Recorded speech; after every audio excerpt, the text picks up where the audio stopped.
പറയുന്ന തിയറി ഒരു വശത്തുണ്ട്. പക്ഷെ ഈ ഒരു റെഫറൻസും കൂടെ ഈ ദ്വിഭുഞ്ചാന എന്ന് പറയുന്ന ആ ഒരു റെഫറൻസും കൂടെ കണ്ടിട്ടുണ്ട്.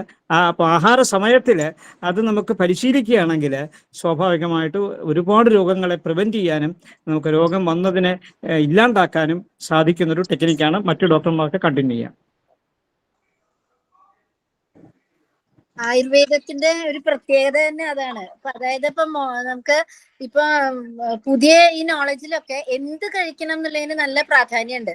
പക്ഷെ ഇപ്പൊ എഴുതി പറഞ്ഞ പോലെ അത് എങ്ങനെയാണ് കഴിക്കേണ്ടത്, എപ്പോഴാണ് കഴിക്കേണ്ടത്, ഏത് രീതിയിൽ അതിനെ സംസ്കരിക്കണം, ഇതിനും കൂടിയും അതിനോളം തന്നെ പ്രാധാന്യം കൊടുക്കുന്നുണ്ട് എന്നുള്ളത് തന്നെയാണ്.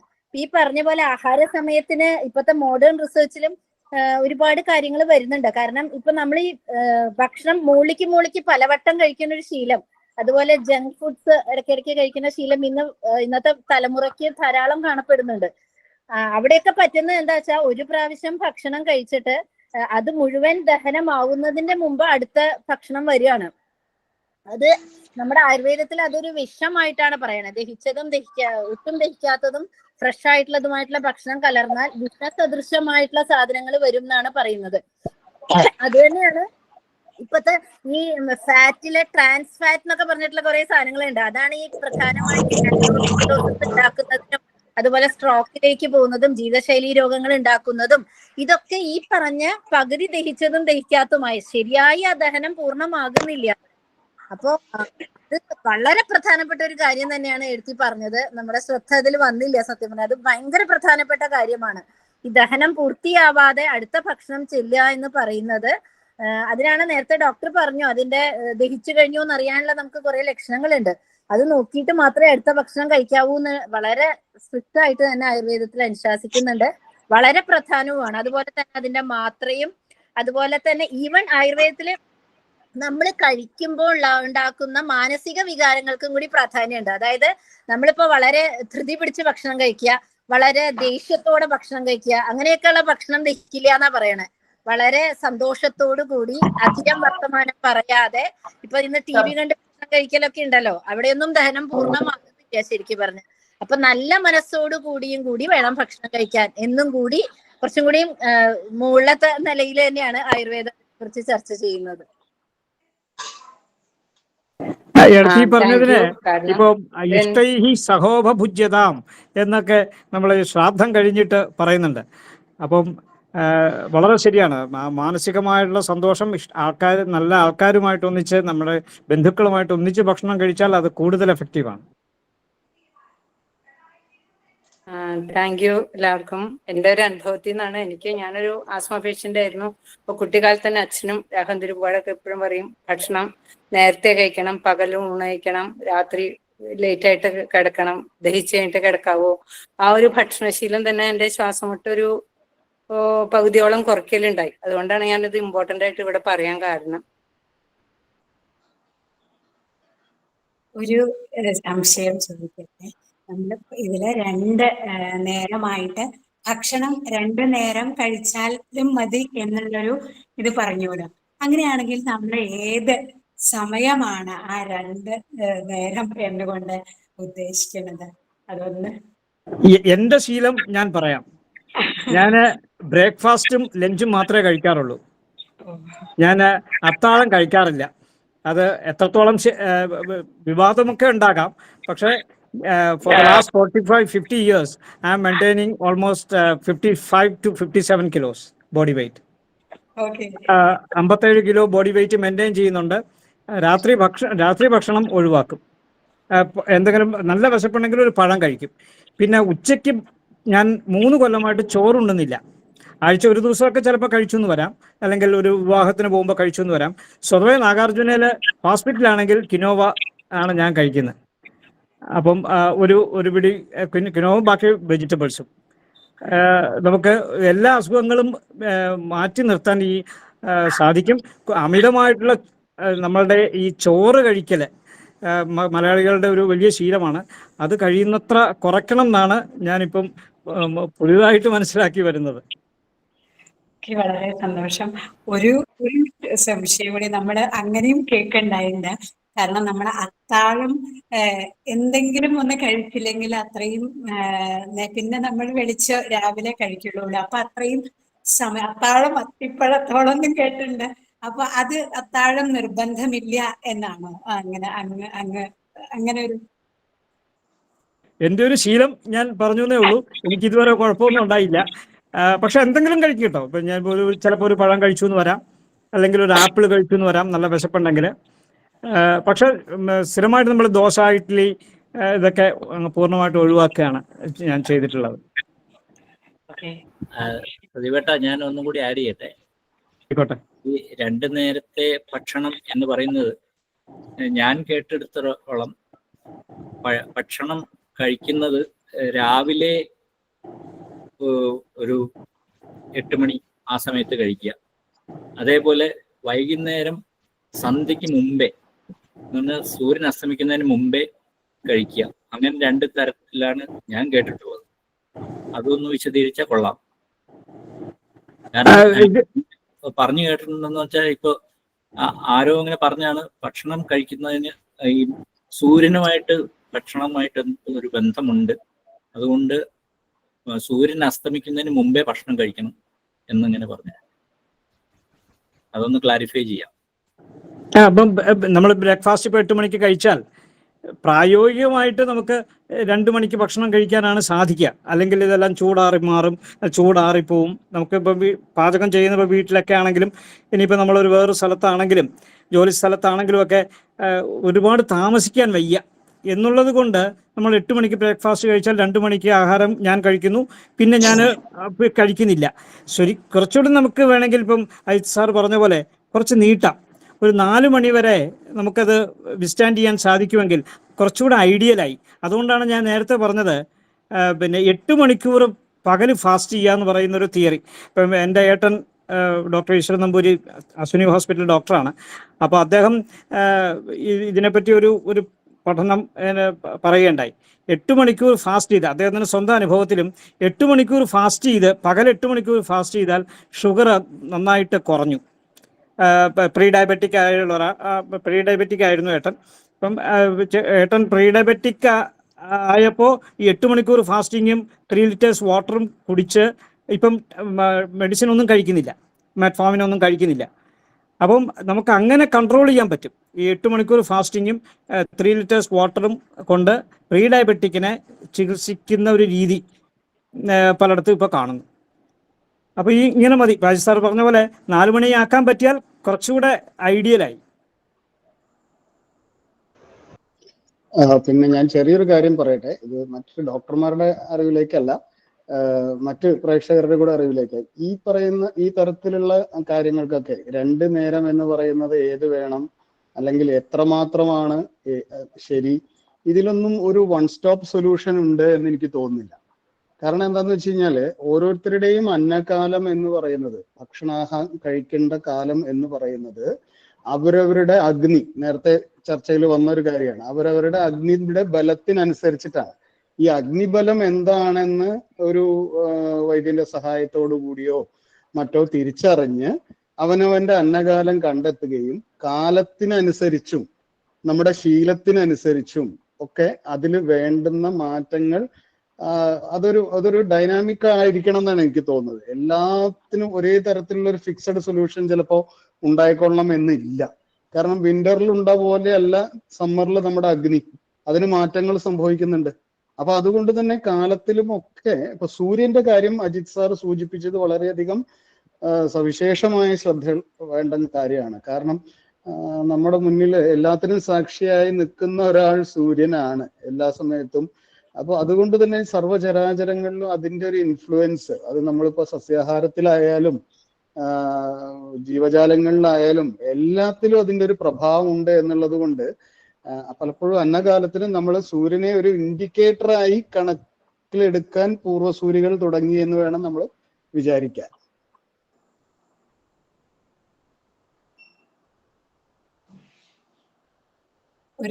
ഒരു സംശയം കൂടി ചോദിക്കാണ്. നമ്മള് ഭക്ഷണം കഴിച്ച ഉടനെ നമ്മള് കുളിക്കുകയോ അല്ലെങ്കിൽ നമ്മള് മേല് കഴുകുകയോ ചെയ്യരുത് എന്ന് പറയാറുണ്ടല്ലോ.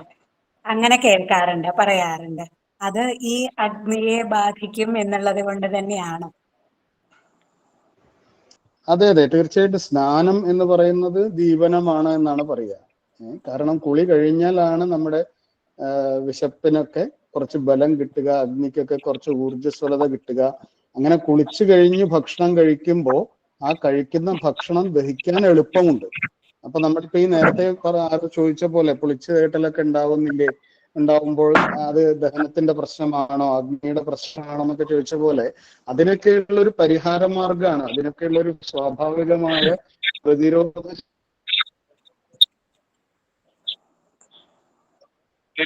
ശീലമാണ് കുളി കഴിഞ്ഞുള്ള ഭക്ഷണം. അപ്പോ അത് നമ്മൾ തിരിച്ചു ചെയ്യുന്ന എന്തായാലും വീണ്ടും തീർച്ചയായിട്ടും തീർച്ചയായിട്ടും. ഓക്കെ.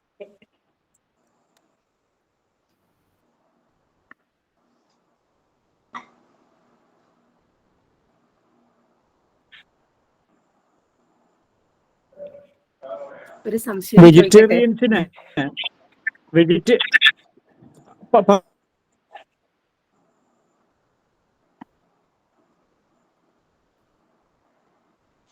ദുർഗ ചോദിച്ചോളൂ.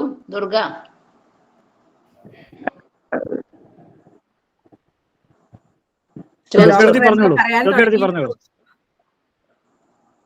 ഡോക്ടർ എന്തോ പറയാൻ തുടങ്ങി, അത് കാരണം ഞാൻ നിർത്തിയത് കേട്ടോ. അല്ല, ഞാൻ വൈറ്റമിൻ B12 കുറിച്ചിട്ട് എന്റേതായ അഭിപ്രായം എന്ന് പറയാൻ വിചാരിച്ചു.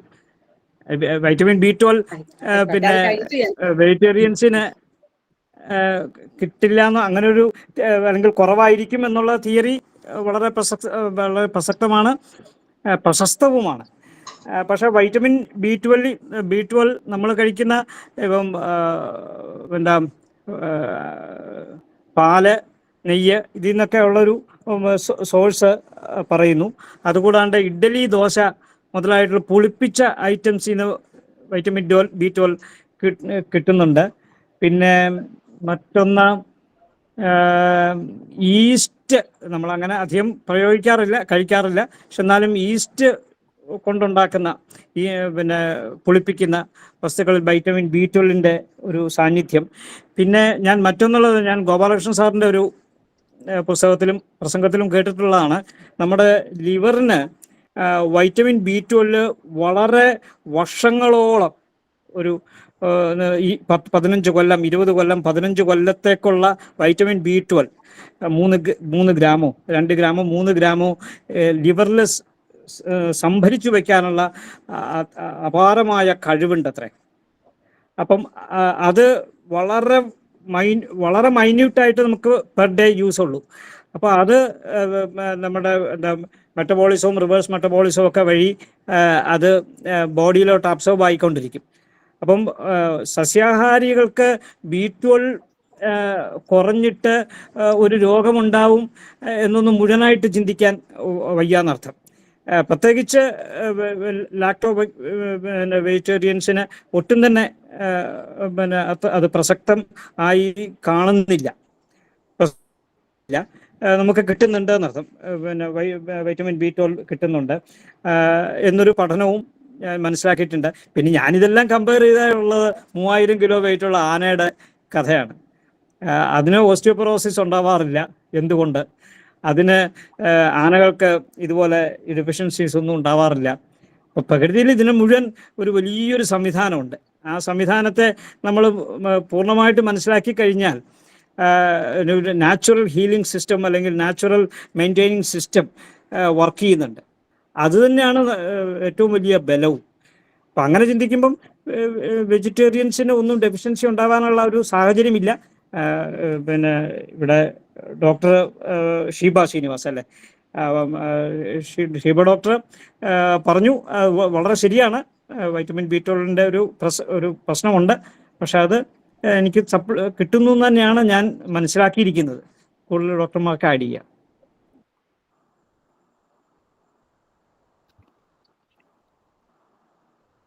വളരെയധികം നന്ദി. വളരെയധികം അറിവുകൾ പകർന്നു തന്നു എല്ലാ ഡോക്ടർമാരും. അതിന്റെ കൂടെ എനിക്കൊരു ചെറിയൊരു സംശയമുള്ളത് എന്താ വെച്ചാൽ, നമ്മൾ പറയാറുണ്ട് കുട്ടിക്കാലത്ത് കുട്ടികൾക്ക് നല്ലോണം എല്ലാ തരത്തിലുള്ള ഭക്ഷണം കൊടുക്കണം എന്ന് പറയുന്നുണ്ട്. നമ്മളങ്ങനെ സെലക്റ്റീവ് ആയി കഴിഞ്ഞു കഴിഞ്ഞാൽ അവർക്ക് അതിനെ ദഹിപ്പിക്കാനുള്ള കപ്പാസിറ്റി ബിൽഡപ്പ് കുറഞ്ഞു പോകും എന്നുള്ളത് അങ്ങനെ ഒരു ധാരണ പലർക്കും ഉണ്ട്. അപ്പൊ നമ്മൾ അങ്ങനെയാണെങ്കിൽ എല്ലാ ഭക്ഷണങ്ങളും കൊടുക്കണം, ഒന്നും നമ്മൾ മാറ്റിവെക്കേണ്ട കാര്യമില്ല എന്നുള്ളതാണ് നമ്മൾ പറയേണ്ടത്. അതോ രോഗാവസ്ഥ വന്നാൽ മാത്രം നമ്മൾ സെലക്റ്റീവായിട്ട് കഴിക്കുകയാണോ വേണ്ടേ? അതിനൊരു അങ്ങനെ ഒരു സംശയമുണ്ട്. അങ്ങനെയൊന്ന് ന്യൂ ബോർണിന്റെ എന്തായാലും പറയാം, up to 6 months carbohydrate digest ചെയ്യാനുള്ള ലിപ്പേസ് അമിലേസ് കോമ്പിനേഷൻസ് ഒന്ന് വായിലുണ്ട്, അല്ലെങ്കിൽ നമ്മുടെ വായിലാണോ ഉണ്ടാവുന്നത്, ആ കെമിക്കൽസ് 6 മാസം വരെ ഉണ്ടാവുന്നില്ല. അപ്പോൾ നമ്മളുടെ ഈ അന്നപ്രാശം എന്നൊക്കെ ഉള്ള നമ്മളുടെ ഷോഡശ സംസ്കാരത്തിലെ അന്നപ്രാശം, അതിൻ്റെ മാസം നിശ്ചയിച്ചത് ഇതൊക്കെ ഈ പറഞ്ഞ പോലെ വൈദികനും ഒക്കെ ചേർന്നിട്ടുള്ള ഒരു വലിയൊരു, ഞാൻ ഒരാളെയും കൂടെ കൂട്ടാറുണ്ട്, വൈദികനും ജ്യോത്സ്യനും അല്ലെങ്കിൽ ഈ ജ്യോതിശാസ്ത്രം അറിയുന്ന ആളും, ഇവർ 3 പേരും കൂടെ യോജിച്ചിട്ടാണ് പണ്ട് വൈദ്യം നിശ്ചയിച്ചിരുന്നതെന്ന് ഇങ്ങനെ എനിക്കൊന്ന് ചെറുനാരായണ നമ്പൂരി, വൈദ്യമഠം ചെറുനാരായണ നമ്പൂരി തന്നെ അദ്ദേഹത്തിൻ്റെ ഒരു പ്രസൻറ്റേഷനിൽ ഞാൻ പണ്ട് കേട്ടിട്ടുണ്ട്. ഈ കർക്കിടകം 16-ന്റെ പ്രസക്തി, നമ്മളുടെ ഔഷധ സേവാ ദിനത്തിൻ്റെ പ്രസക്തി പറയുമ്പോൾ എനിക്കറിയില്ല, ഡോക്ടർ സുബിൻ വേണമെങ്കിൽ ഒന്നുകൂടെ ഒന്ന് ഉറപ്പിച്ചോളൂ. അദ്ദേഹം പറയുന്ന കേട്ടിട്ടുണ്ട്, ഈ വൈദ്യനും വൈദികനും ജ്യോത്സ്യനും 3 പേരും കൂടെ ഒരു ഒന്നിച്ചിട്ടുള്ള പ്രവർത്തനമാണ് ഈ ഒരു ഇയറിലെ ഒരു വർഷത്തെ ഒരു ഇമ്മ്യൂണൈസേഷൻ മെത്തേഡാണ് ഈ ചിത്രകം എന്ന് പറയുന്ന കൊടുവേലി അരച്ച് ഒരു ഡോസായിട്ട് കഴിക്കുക ഈ ഔഷധ സേവാ ദിനം കർക്കിടകം 16-ന് എന്ന് പറയുന്ന പ്രസക്തി. അപ്പം ഞാനിവിടെ സൂചിപ്പിച്ചതെന്താ വെച്ചാൽ, ഇവിടെ പ്രസക്തമായിട്ടുള്ള ചോദ്യം കുട്ടികൾക്ക് 6 മാസം വരെ കൊടുക്കേണ്ടത്. പിന്നെ മറ്റൊന്ന്, ഈ 5 വയസ്സ് വരെ കുട്ടികളുടെ ബ്രെയിൻ ഡെവലപ്മെൻറ്റ്, അല്ലെങ്കിൽ ആരുടെ ആയാലും മനുഷ്യ ശരീരത്തിൽ brain development up to 5 years എന്ന് പറയുന്നൊരു തിയറി മനസ്സിലാക്കിയിട്ടുണ്ട്. അപ്പം ആ ബ്രെയിൻ ഡെവലപ്മെൻറ്റിന് എസെൻഷ്യൽ ആയിട്ടുള്ളത് പിന്നെ ആനിമൽ പ്രോട്ടീൻസ് ആണ്. അപ്പം ആനിമൽ അല്ലെങ്കിൽ ആനിമൽ ഫാറ്റ്, ആനിമൽ പ്രോട്ടീനാണ്. അതുകൊണ്ടാണ് ഈ ബ്രസ്റ്റ് മിൽക്കിന് ഇത്രയധികം പ്രാധാന്യം. 3 വയസ്സ് വരെ 4 വയസ്സ് വരെ കുട്ടികൾ നിർബന്ധമായിട്ട് ബ്രസ്റ്റ് മിൽക്ക് കഴിക്കേണ്ടത് ആവശ്യം എന്താണെന്ന് വെച്ച് കഴിഞ്ഞാൽ ഈ ആനിമൽ പ്രോട്ടീൻ വേണം. അപ്പോൾ അമ്മയുടെ പാലിൽ അതുണ്ട്. അതുകൊണ്ടാണ് ബ്രെയിൻ ഡെവലപ്മെൻറ്റിന് വളരെയധികം സഹായിക്കുന്നത്, ബ്രെയിൻ സെൽസിൻ്റെ ഡെവലപ്മെൻറ്റിന്. പിന്നെ നറീഷ്മെൻറ്റ് മതിയാവും.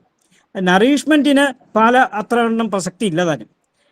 മറ്റ് പിന്നെ പ്രോട്ടീൻസും വെജിറ്റബിൾ പ്രോട്ടീൻ ആയാലും മറ്റ് സാധനങ്ങളൊക്കെ മതി. അപ്പോൾ ഈ ഒരു കോമ്പിനേഷൻ ആണ് കുട്ടികൾക്ക് പിന്നെ കണ്ടിന്യൂ ചെയ്യേണ്ടത്. പിന്നെ ഇവിടെ സൂചിപ്പിച്ച പോലെ, എല്ലാവരും സൂചിപ്പിച്ച പോലെ തന്നെ ഈ സസ്യാഹാരത്തിൻ്റെ പ്രസക്തി എന്ന് പറയുന്നത് നമ്മളുടെ മനസ്സിൻ്റെ ഓരോരുത്തരുടെ സ്വഭാവ രൂപീകരണത്തിലൊക്കെ ഒരുപാട് സ്വാധീനിക്കുന്നുണ്ട് എന്ന് ഒരുപാട് പഠനങ്ങൾ നടന്നിട്ടുണ്ട്. ആ വിഷയങ്ങളിലൊക്കെ ഒരുപാട് പഠനങ്ങൾ നടന്നിട്ടുണ്ട്. ചരിത്രപരമായിട്ടും ഒരുപാട് പഠനങ്ങൾ നടന്നിട്ടുണ്ട്. അപ്പം അതൊക്കെയാണ് അതിൻ്റെ കൂടുതലായിട്ടുള്ള അംശങ്ങൾ വരുന്നത്. എന്താ ആഹാരശുദ്ധവും സത്വശുദ്ധി എന്നൊക്കെ ഉള്ള ഛാന്തോക്യോപനിഷത്തിലെ പ്രസക്തമായ ഭാഗങ്ങളൊക്കെ നമ്മൾ ധാരാളം കേട്ടിട്ടുണ്ടല്ലോ. അപ്പം നമ്മളുടെ ശരീരത്തിൻ്റെ ആഹാരശുദ്ധവും സത്വശുദ്ധവും ധ്രുവാസ്മൃതി സ്മൃതി ലാഭേ സർവഗ്രന്ഥീനാം മോക്ഷ. അപ്പം വളരെ എല്ലാ കെട്ടിൽ നിന്നും, എല്ലാ ബന്ധത്തിൽ നിന്നും, എല്ലാ കെട്ടിൽ നിന്നും, താപത്രയങ്ങളിൽ നിന്നും നമ്മളെ രക്ഷിക്കാൻ ഈ സത്വശുദ്ധി വളരെ ആവശ്യമാണ്. അപ്പോൾ ആ സത്വശുദ്ധി ആഹാരത്തിൽ നിന്നേ ഉണ്ടാവുള്ളൂ. അപ്പം ആത്യന്തികമായിട്ട് പറഞ്ഞാൽ നമ്മളുടെ ഒരു എൻലൈറ്റ്മെൻറ്റിന്, നമ്മുടെ ടോട്ടൽ അപ്ലിഫ്റ്റ്മെൻറ്റിന്, നമ്മുടെ വിസ്ഡത്തിന്, ഇൻ്റലിജൻസ് മാത്രമല്ല വിസ്ഡം, ആ വിസ്ഡത്തിൻ്റെ ഒരു പൂർണ്ണതയ്ക്ക് ഈ സാത്വിക ആഹാരം ഇസ് എസെൻഷ്യൽ. ഇതാണ് ഫോറിൻ കൺട്രീസിലും ഒക്കെ വളരെയധികം ഇപ്പം ഇത് പ്രചാരം കിട്ടിക്കൊണ്ടിരിക്കുന്നു. അതുകൊണ്ടാണ് എല്ലാവരും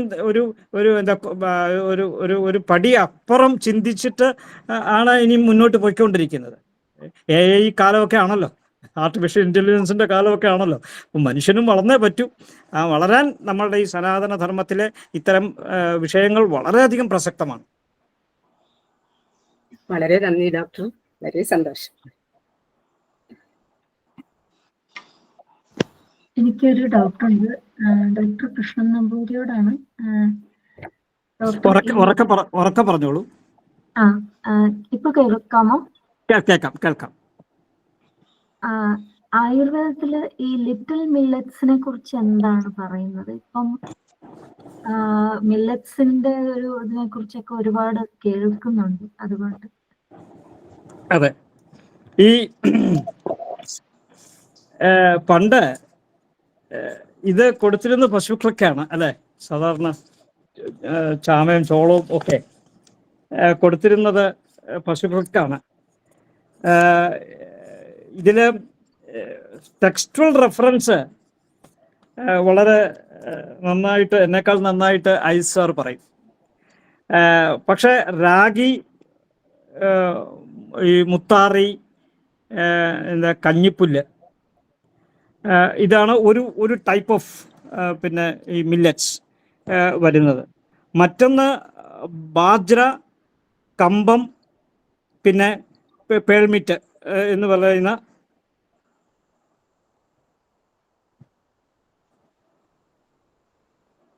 കേൾക്കാമോ? കേൾക്കാം. ഇപ്പൊ ഒന്ന് പോയിരുന്നു, ഇടയ്ക്കൊന്ന് കേൾക്കാണ്ടേ. കേൾക്കാമോ? കേൾക്കാം.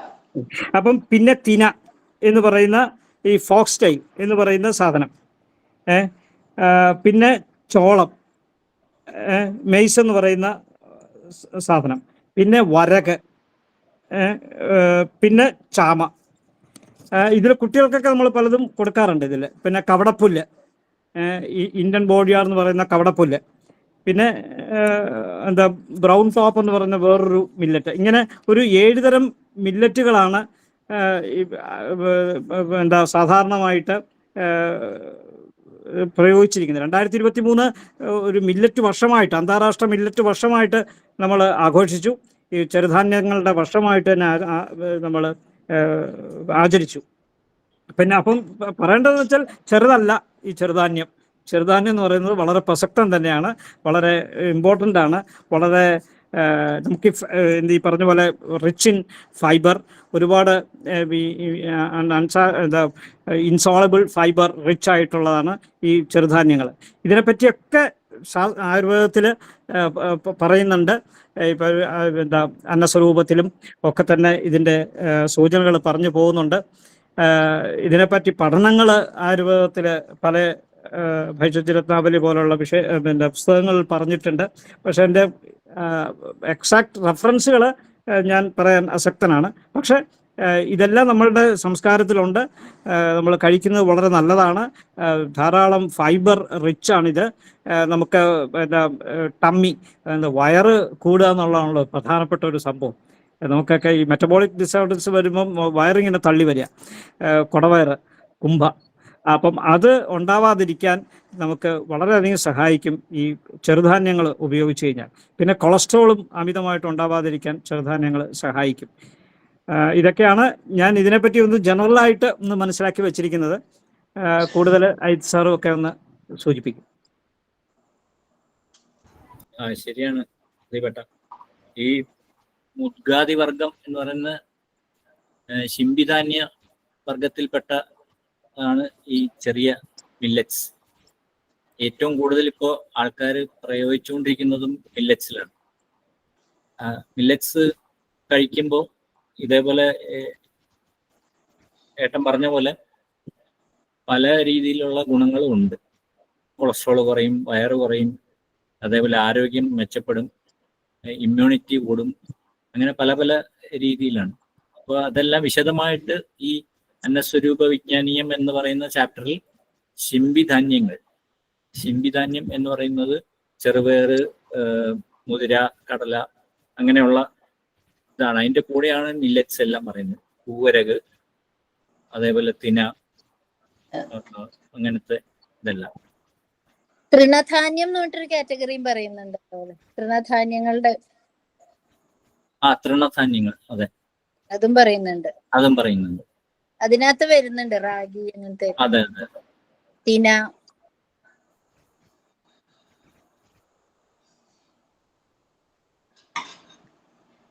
അപ്പൊ ഇനി ആർക്കെങ്കിലും സംസാരിക്കാനുണ്ടോ? അല്ലെങ്കിൽ നമുക്ക് വൈൻഡപ്പ് ചെയ്യാം. നമ്മുടെ സമയം ആയുർവേദത്തിൽ അവസാനിച്ചിരിക്കുക. 10 മണിക്ക് കിടക്കണമെന്നും പറയുന്നുണ്ട്. അതെ അതെ അതെ, ഞാനത് പറയാൻ വൈകിയായിരുന്നു. ആയുർവേദത്തിൽ എത്ര മണിക്കാണ് കിടക്കേണ്ടതെന്നൊന്ന് ചോദിക്കാന്ന് വിചാരിച്ചു. എന്റെയൊക്കെ സമയം 10 മണിയാ. അപ്പുറത്തി അപ്പോ എന്തായാലും നല്ല അറിവുകളാണ് എല്ലാവർക്കും പകർന്നു തന്നത്. അതുപോലെ ചർച്ചയും വളരെ ഭംഗിയായിട്ട് തന്നെ നടന്നു. ഏത് ചോദ്യങ്ങൾക്കും വളരെ ഭംഗിയായിട്ട് തന്നെ മറുപടി കൊടുക്കാൻ സാധിച്ചു. അപ്പൊ ഞാൻ പറയുകയാണെങ്കിൽ നമുക്ക് ഇതേപോലെ ഒരു സെഷനും കൂടി വെച്ചാൽ എന്താ? എല്ലാവർക്കും സമ്മതാണെങ്കിൽ നമുക്ക് അത്യാവശ്യമുള്ള ഒരു കാര്യം തന്നെയാണ്. അപ്പോ അത് നമുക്ക് സസ്യാഹാരം എന്നുള്ളതിന് പിന്നെ മറ്റേ ഡോക്ടർ സുബിൻ പറഞ്ഞ പോലെ നമുക്ക് സാത്വികാഹാരം തന്നെ ആക്കാൻ വേണമെങ്കിൽ അല്ലേ? കുറച്ചുകൂടി നല്ല ചർച്ച വരും. അതെ അതെ അതെ. അപ്പൊ എനിക്ക് നല്ലൊരു സെഷനായിട്ട് തന്നെ തോന്നി. പിന്നെ എല്ലാവരും വളരെ ഭംഗിയായ രീതിയിൽ അവതരിപ്പിക്കുകയും ചെയ്തു. എന്തായാലും വിലയേറിയ നിർദ്ദേശങ്ങൾ തന്ന എല്ലാവരോടും ഒരു നന്ദി പറയുന്നതിന് വേണ്ടിയിട്ട് നമ്മുടെ പ്രിയപ്പെട്ട പ്രസീതയെ, ഒതളൂർ പ്രസീതയെ സ്നേഹത്തോടെ ക്ഷണിക്കുന്നു.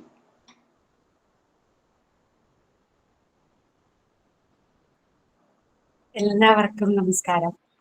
TTSRCയുടെ ആഭിമുഖ്യത്തില് അന്തർജന സഭയുടെ നേതൃത്വത്തില് നടക്കുന്ന ഈ സസ്യാഹാരം വെബിനാർ, സസ്യാഹാരം ജീവിതത്തിൽ എത്രത്തോളം പ്രസക്തമാണ് എന്നതിന്റെ വിഷയത്തെ കുറിച്ച് ഈ വേദിയിൽ ഇരിക്കുന്ന എല്ലാവർക്കും എൻ്റെ വിനീതമായ നമസ്കാരം.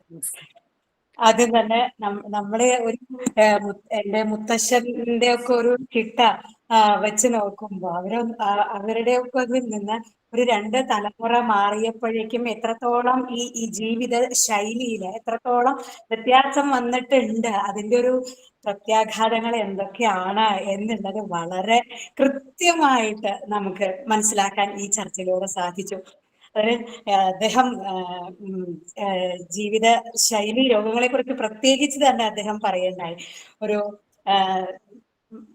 BP, ഒബിസിറ്റി, അതുപോലെ ഉറക്കക്കുറവ്, മലബന്ധം, ശ്വാസോച്ഛ്വാസം തുടങ്ങി നമ്മുടെ ജീവിതത്തിൽ എന്തെല്ലാം നമുക്ക് സുഗമമായിട്ട് നടക്കേണ്ടതുണ്ട് അതെല്ലാത്തിനെയും ബ്ലോക്ക് ചെയ്യുന്ന രീതിയിലാണ് ഇന്ന് നമ്മുടെ ഒരു ആഹാര ഘടന നിൽക്കുന്നത്.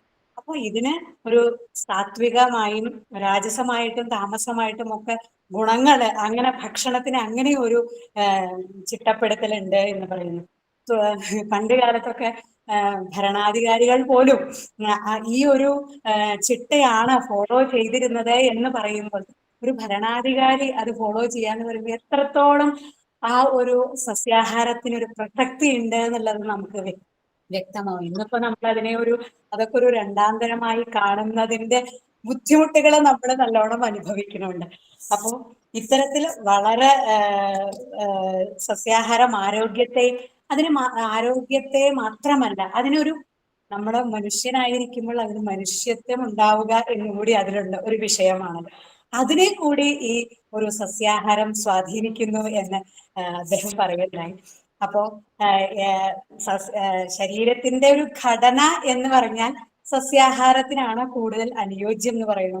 പിന്നെ മാത്രമല്ല നമ്മുടെ ചിന്താധാരകൾ, ഓജസ്, തേജസ്, ഇതെല്ലാം നമ്മുടെ ബുദ്ധി, ഇതിനെല്ലാം വർദ്ധിപ്പിക്കാൻ സസ്യാഹാരം തന്നെയാണ് നമ്മൾ ഫോളോ ചെയ്യേണ്ടത്. നമ്മുടെ അഗ്നിബലം കൂട്ടുക എന്നതാണ് നമ്മുടെ ഒരു ആഹാരത്തിന്റെ ഒരു ശക്തി നമ്മൾ കഴിക്കുന്ന ആഹാരത്തിൽ ഉണ്ടായിരിക്കേണ്ടത് എന്നുകൂടി അദ്ദേഹം വളരെ വിശദമായിട്ട് പറഞ്ഞു തന്ന ശ്രീ കോരക്കാട് കൃഷ്ണൻ നമ്പൂതിരി അദ്ദേഹത്തിന് എൻ്റെ സ്വന്തം പേരിലും അന്തർജന സഭയുടെ പേരിലും സ്നേഹോഷ്മളമായ നന്ദി അറിയിക്കുകയാണ്. തുടർന്ന് നമ്മുടെ ശ്രീമതി ഡോക്ടർ കൃപ സാജി നല്ല ദേഹവും നല്ല മനസ്സും വേണമെങ്കിൽ നമ്മൾ കുറച്ചുകൂടെ സസ്യാഹാരത്തിലേക്ക് ആ ഒരു ചിട്ട പാലിക്കുന്നതാണ് നല്ലത് എന്ന് പറയുന്നത്. പിന്നെ ഇതിനെ മാംസാഹാരം നിഷേധം എന്ന് ഒരിക്കലും പറയുന്നില്ല. പക്ഷെ ഒരു സനാതന ധർമ്മത്തിൽ ഊന്നിയ നമ്മുടെ ഒരു പുനർജന്മം എന്നൊക്കെ പറയുമ്പോൾ നമ്മൾ ഇന്ന് കഴിക്കുന്ന ആഹാരം ഇന്നത്തേക്കോ നമ്മൾ ജീവിക്കുന്ന ആ വർഷങ്ങളിലോ അവസാനിക്കുന്നതല്ല അതിന്റെ ഒരു എഫക്റ്റ്. അത് തുടർ ജന്മങ്ങളിലേക്കും അതിന്റെ ഒരു പാരമ്പര്യം നമ്മുടെ ആ ഒരു മനസ്സിൽ അതിന്റെ ഒരു എഫക്റ്റ് ഉണ്ടാവും, ആത്മാവില് അതിന്റെ ഒരു അംശം ഉണ്ടാവും എന്ന് പറയുന്നു. അപ്പോൾ തീർച്ചയായിട്ടും അവര് പറയുന്നു ആ ഒരു അതുകൊണ്ട് നമ്മൾ ഈ പാപകർമ്മങ്ങൾ അത് നമ്മൾ ഒഴിവാക്കിക്കൊണ്ടുള്ള ഒരു ഭക്ഷണ രീതി ആയിരിക്കണം നമ്മൾ ഫോളോ ചെയ്യേണ്ടതെന്ന് ശ്രീമതി കൃപ സാജൻ പറയുണ്ടായി. അതുപോലെ സാത്മ്യം എന്നുള്ള ഒരു കൺസെപ്റ്റിനെ കുറിച്ച് വളരെ ഭംഗിയായിട്ട് സംസാരിച്ചു. അതുപോലെ ഇന്നത്തെ ഒരു ഭക്ഷണ രീതി ഈ കൂടുതൽ ഈ നമ്മളെ പലതരത്തിൽ ഇഞ്ചൂറിയസ് ആക്കുന്നുണ്ടെങ്കിലും അത് റീപ്രൊഡക്റ്റീവ് ഓർഗൻസിനെ കൂടി വളരെ നെഗറ്റീവായിട്ട് ബാധിക്കുന്നു ഇന്നത്തെ ഒരു ആഹാര രീതി എന്ന് കൂടി പറയുന്നു. ഇന്ന് നമ്മൾ എന്നും കേൾക്കുന്ന ഏറ്റവും വലിയ ഒരു എന്താണ് ബുദ്ധിമുട്ടാണ് നമ്മൾ ഈ ഒരു വിഷം എന്ന് പറയുന്നത്. അതിനെക്കുറിച്ചും വളരെ അതുപോലെ നമ്മുടെ ആ ഒരു സംസ്കാരത്തിന്റെ ആ ഒരു സത്വഗുണ പ്രസക്തി, സത്വഗുണമാണ് മനസ്സിന് വേണ്ടത്. ഒരു മനുഷ്യനെ മനുഷ്യനാക്കുന്നത് സത്വഗുണമാണ്. അത് അടുത്ത ജന്മങ്ങളിലേക്കും നമ്മൾ അതിൻ്റെ ഒരു എഫക്റ്റ് ഉണ്ടാവും എന്നും അതുകൊണ്ട് നമ്മൾ എത്രത്തോളം അതിനെ ശ്രദ്ധിക്കാമോ അത് നമ്മൾ ഫോളോ ചെയ്യുക എന്ന് വളരെ ഭംഗിയായി പറഞ്ഞു തന്ന ശ്രീമതി കൃപ സാജനും അകൈതവമായ നന്ദി അന്തർജന സഭയുടെ പേരിലും എൻ്റെ സ്വന്തം പേരിലും അറിയിക്കുകയാണ്. തുടർന്ന് നമ്മുടെ ശ്രീമതി ഷീജ ശ്രീനിവാസൻ അവര് മോഡേൺ മെഡിസിനിൽ കോൺസെൻട്രേറ്റ് ചെയ്യുന്നു എന്ന് പറയുന്നു. യോഗയിൽ ഇതുപോലെ സസ്യാഹാരത്തിന്റെ പ്രസക്തി വളരെ വ്യക്തമായിട്ട് യോഗയിലൊക്കെ പറയുന്നുണ്ട് എന്ന് പറയുന്നുണ്ട്. അതുപോലെ വെജിറ്റേറിയൻസ് പല വിധം ഉണ്ട് എന്നും സൂചിപ്പിക്കണ്ടായി. അപ്പോൾ നമ്മുടെ ബുദ്ധിശക്തി അതുപോലെ ഈ വൈറ്റമിൻ ഡെഫിഷ്യൻസി നമ്മളെപ്പോഴും ഭക്ഷണം കഴിക്കുമ്പോൾ ശ്രദ്ധിക്കേണ്ടത് ഏത് വെജിറ്റേറിയൻസ് ആയാലും ഏത് വെജിറ്റേറിയൻസ് ആയാലും നമ്മൾ വൈറ്റമിൻ ഡെഫിഷ്യൻസി വരാതിരിക്കാനുള്ള ഭക്ഷണങ്ങൾ നമ്മൾ ആഹാരത്തിൽ ഉൾപ്പെടുത്തണം എന്നതിൻ്റെ ഒരു പ്രസക്തിയെക്കുറിച്ചും പറയുന്നു. മാത്രമല്ല നമ്മുടെ കൊഗ്നിറ്റീവ് ഫങ്ഷനെ ഇംപ്രൂവ് ചെയ്യാൻ ഏതെല്ലാം രീതിയിലാണ് നമ്മൾ ഭക്ഷണം കഴിക്കേണ്ടതെന്നും വളരെ മനോഹരമായി പറഞ്ഞു തന്ന ശ്രീമതി ഡോക്ടർ ഷീജ ശ്രീനിവാസനും ഞങ്ങളുടെ അകൈതവമായ നന്ദിയും സ്നേഹവും അറിയിക്കുകയാണ്. ഒരു 100% നമ്മുടെ ലാക്ടോ വെജിറ്റേറിയൻസ് ആണ് ഇന്ത്യൻസ് കൂടുതലും എന്ന് പറഞ്ഞു. അതുപോലെ നമ്മുടെ ശരീരഘടന എനിമൽ പ്രോട്ടീൻസിനെ എതിർക്കുന്നതാണ് എന്നും അതുപോലെ ഈ നമ്മുടെ ഭക്ഷണക്രമം എങ്ങനെയാണ് അത് ഒരു 4 അധ്യായങ്ങളിലായിട്ട് ഈ ഒരു വിഷയത്തെ വളരെ വിശദമായിട്ട് പറഞ്ഞിട്ടുണ്ട്. നമ്മളെ അന്നസ്വരൂപം അരി ധാന്യങ്ങൾ അതുപോലെ പാനീയങ്ങൾ നമ്മൾ അതുപോലെ ജലം ക്ഷീരം ഇതൊക്കെ നമ്മൾ എങ്ങനെയായിരിക്കണം ഏത് രീതിയിലായിരിക്കണം നമ്മൾ ഉപയോഗിക്കേണ്ടത്. അതുപോലെ അന്ന സംരക്ഷണീയം എന്ന് പറയുന്ന ഒരു അധ്യായം അങ്ങനെ അതുപോലെ ആഹാരക്രമത്തിൽ ഗുരു ലഘു മാത്രകളുടെ അത്തരത്തിലൊക്കെ അതിസൂക്ഷ്മമായിട്ട് നമ്മുടെ ആഹാരത്തെക്കുറിച്ചും ആഹാര രീതികളെക്കുറിച്ചും അതുപോലെ സമശനം എന്ന അതാണ് നമ്മൾ ശീലിക്കേണ്ട ഒരു പ്രധാന കാര്യം എന്നതിനെ കുറിച്ചുമൊക്കെ വളരെ വിശദമായിട്ട് പറഞ്ഞു തന്നെ. അതുപോലെ നമ്മൾ അരിഭക്ഷണം ചൂടുവെള്ളം എപ്പോഴാണ് കഴിക്കേണ്ടത്, പച്ചവെള്ളം എപ്പോഴാണ്, അതുപോലെ നിത്യം കഴിക്കേണ്ട ആഹാരകാലങ്ങൾ എപ്പോഴാണ്, എങ്ങനെയാണ്, എന്താണ് കഴിക്കേണ്ടത് എന്നതിനെ കുറിച്ചും അതുപോലെ നമ്മളെപ്പോഴും ഒരു മധ്യമ വൃത്തി ആയിരിക്കണം നമ്മുടെ ഒരു ഭക്ഷണശീലം എന്നതിനെ കുറിച്ചുമൊക്കെ വളരെ വിശദമായി പറഞ്ഞു തന്ന ശ്രീ ഡോക്ടർ അജിത് കുമാർ നമ്പൂതിരി അദ്ദേഹത്തിനും എൻ്റെ സ്വന്തം പേരിലും അന്തർജന സഭയുടെ പേരിലും ഹൃദയം നിറഞ്ഞ നന്ദി അറിയിക്കുകയാണ്.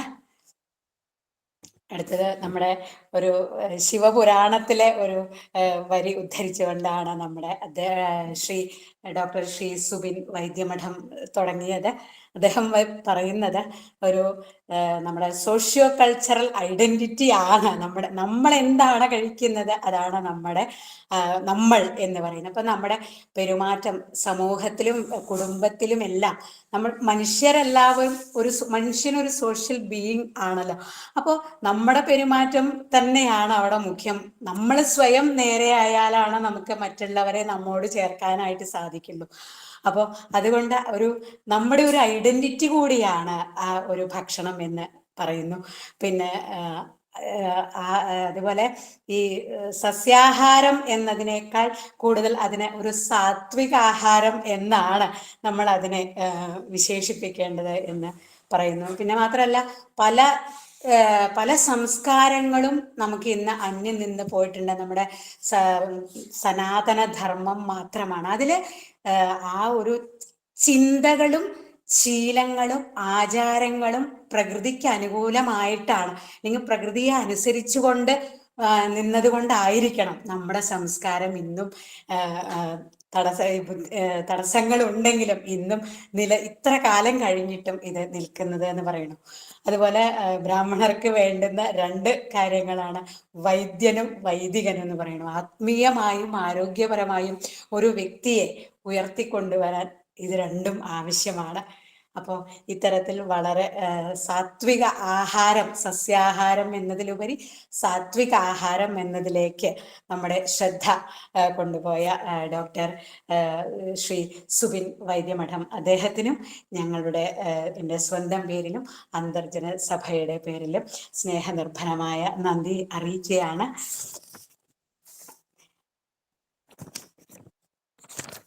ഇപ്പൊ നമ്മൾ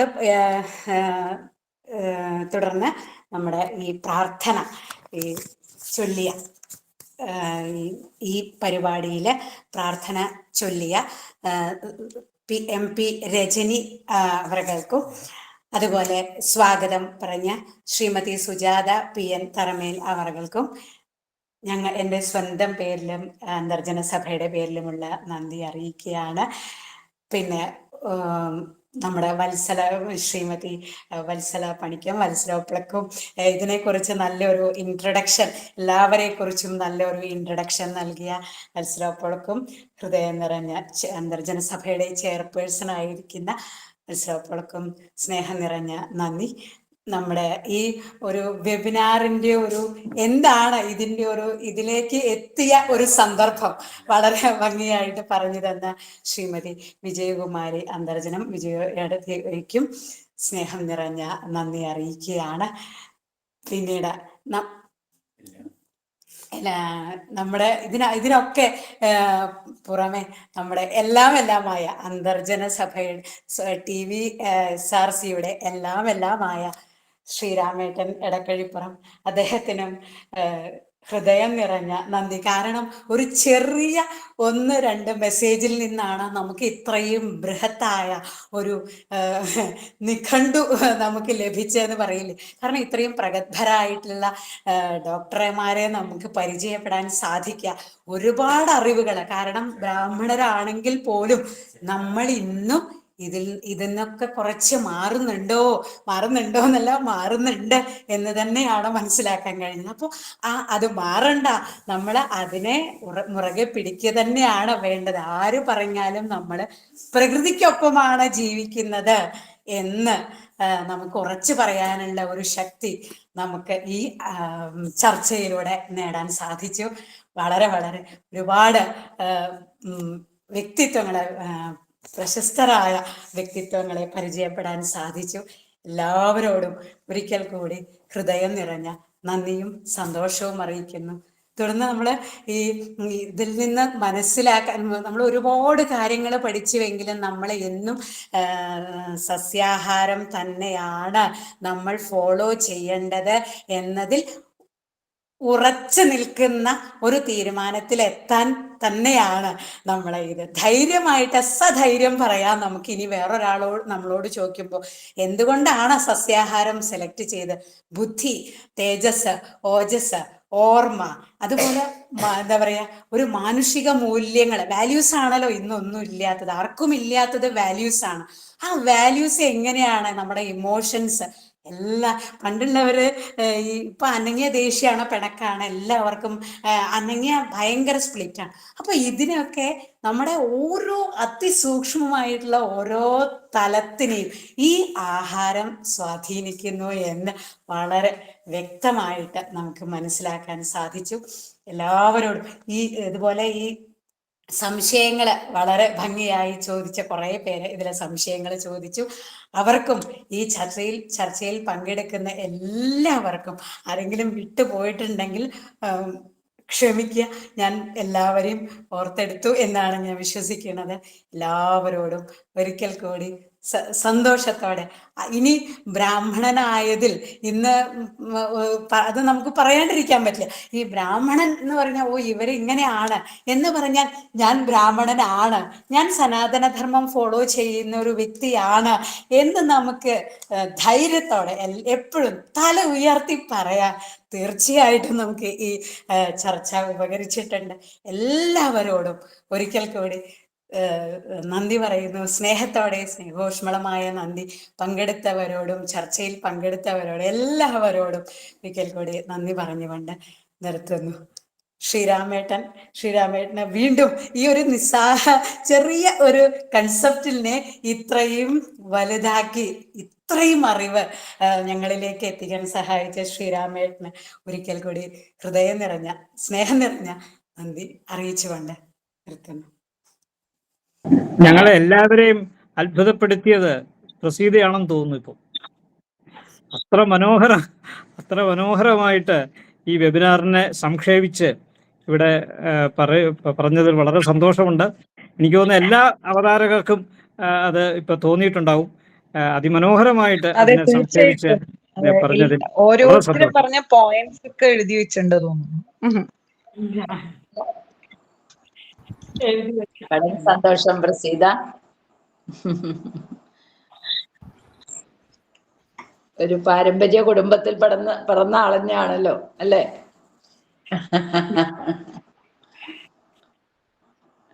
എന്തായാലും എല്ലാവർക്കും സ്നേഹത്തോടെ